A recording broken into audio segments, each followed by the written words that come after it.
When you first got your drone, did you think getting cinematic video was going to be easy? I did. I thought the camera would do all of it for me and the drone would be easy to control. I made 100 plus videos for clients for years, and eventually I got to a point where I was happy with the footage I was getting. But it was such a grind, and I really wish I'd known how to fly smarter to speed up my results. Now, flying low looks cinematic until it turns into a $1,200 mistake. So here are 10 things I wish I knew sooner. First up, let's talk about flying down low safely. I learned that the hard way when I totaled my first expensive drone. So here are the rules that I fly by all the time. Over land, I almost never go below 2 meters, and over water and lakes and beaches, I don't go below 3 meters. And here's 3 reasons why. Number 1 is hidden obstacles. Over grass and fields, you can't always see tall weeds or little branches until it's too late. And over water, fishing lines and anchor lines are basically invisible. Number 2, the drone can misread water. Sensors can struggle with reflective surfaces, so the drone might not realize how close it is to the surface. And 3, fast changes, wind and birds. What this basically means is that wind shifts can drop your drone down quickly and birds can come out of nowhere and knock it out of the sky. So if you follow these 2 height rules, you'll get the low cinematic look without taking a gamble with your drone. Now, tip number 2 is the setting that makes low shots look amazing instead of boring. Tip number 2 is called the passover, which is flying over an object. Most beginners fly way too high and too far away, so the footage looks like every other drone clip on YouTube. When I first got my drone, I thought the whole point was altitude, but the real secret is this: your drone is a flying camera. You can place it almost anywhere. And the rule that I follow when I'm doing this shot is to make the landmark the subject of the shot, not just a tiny piece of the landscape. And here's how you do it. You set your gimbal level or slightly down, and then just leave it. Don't keep adjusting it mid-shot. Next, start about 10 to 30 meters above the highest point of the landmark, depending on the scene, of course. That gives you room for wind, mistakes, and surprise obstacles. And if there are people, poles, or birds around, I go higher. No shot is worth a crash or putting anyone in danger. For example, if it's a pier like this, drop until the pier fills half of the frame, then do a slow, steady push forward, flying over it. All right, once you start making the landmark the hero of the frame, you want to move it in a way that is intentional. And because if you don't, it just looks like the drone is drifting. And this is a shot called the perspective change. I learned this back on my Phantom 4 when I used to fly sideways down the beach thinking that I was being really artistic. And after a lot of practice, I realized that this move only works when you have a clear subject in the frame. So here's the setup. Get low enough that your subject fills the lower part of the frame and line it up so it leads your eye towards the center, like this wall in this dam here. Now the move is very simple. Once you're in position, do a slow slide left or right. As you slide, the background shifts and the scene opens up. And that depth shift is called parallax. Okay, so that left to right slide is perfect for revealing the scene, but what if you want your footage to feel like you're taking the viewer on a journey? And this next move is even better. This is called the follow along, and it's not to be confused with tracking an object because it's a bit different. This is where you fly along a stationary object. In this case, it's a dam wall and a pier. Now, I remember trying these types of shots years ago, and the problems I faced were drone movements not being steady. And that's mainly because if your drone is constantly correcting itself, it's just too windy. So the smaller the drone, the more this can be an issue. The trick here is to fly on calmer days or drop down lower if it's safe to do so to get out of the wind. And there are 2 ways that I like to frame this shot. Number 1 is the gimbal forward and level. And this includes more of the background and it makes it feel more epic, like here with this dam wall. Number 2 is having the gimbal down slightly. And doing it this way emphasizes the subject more clearly, like when flying over this pier. Either way, keep the subject the focus and make your movement slow and consistent. So with the follow along, you're choosing your framing to feature your subject, but now let's do a move that reveals the subject in a way that feels really cinematic. And this tip is called forward and down. You fly forward while slowly tilting the gimbal down. And it's perfect for something like this old shipwreck. You can start with the horizon being level and showing the whole scene, and then as you push forward, you tilt down and reveal the wreck underneath you. When I first tried this move, my biggest problem was doing the 2 things at once, flying forward and tilting the gimbal. It just looked really jerky. It took me a while to get it smooth, but the key to this is simple.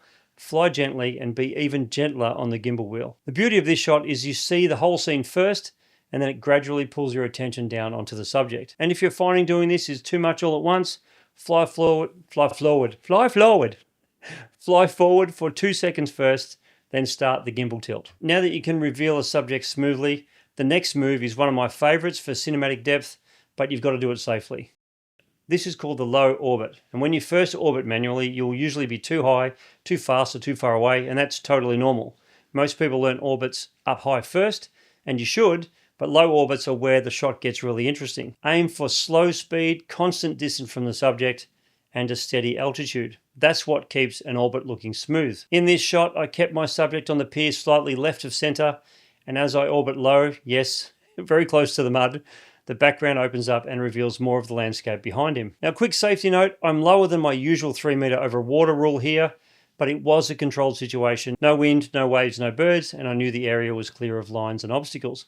The worst thing that could have happened here is that the drone survives, and I'm the idiot walking into 5 feet of mud to get it back. All right, we've done the low orbit close to the ground. Now let's flip the angle completely.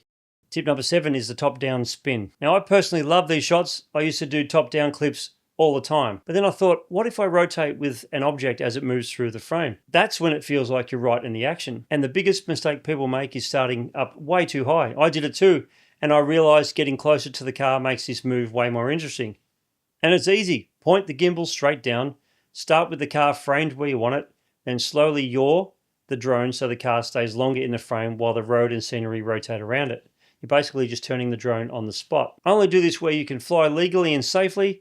Don't hover over traffic directly. In my shot, the drone is actually directly above the rocks, not the road. All right, cool. Now we've got movement and energy.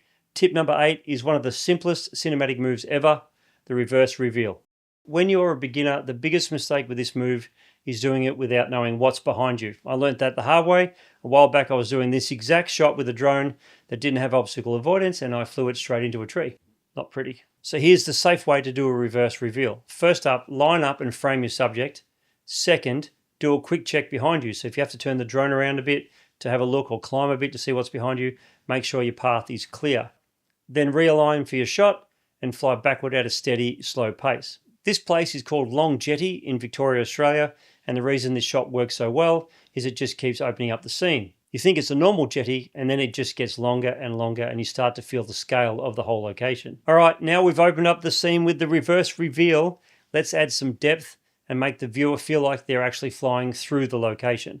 This shot is called the pass-through, and in this shot we're using that big concrete tower as the foreground. If you've never done a pass-through before, it can feel really sketchy, like you're about to fly into something, but the whole point of this shot is to put something in the foreground to dirty up the frame, while your viewer's eye stays on the real subject in the distance, like the boats out on the water in this shot.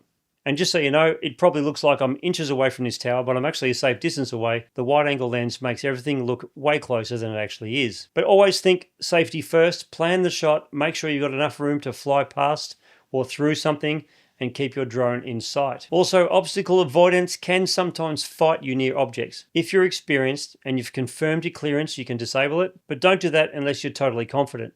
How you do it is you hover in place, line up your frame, set your gimbal angle, then just fly forward slowly. The bonus is depth here because you get that clear foreground, which is the tower, a clear midground, which is all the boats, and a clear background, which is the scenery behind it.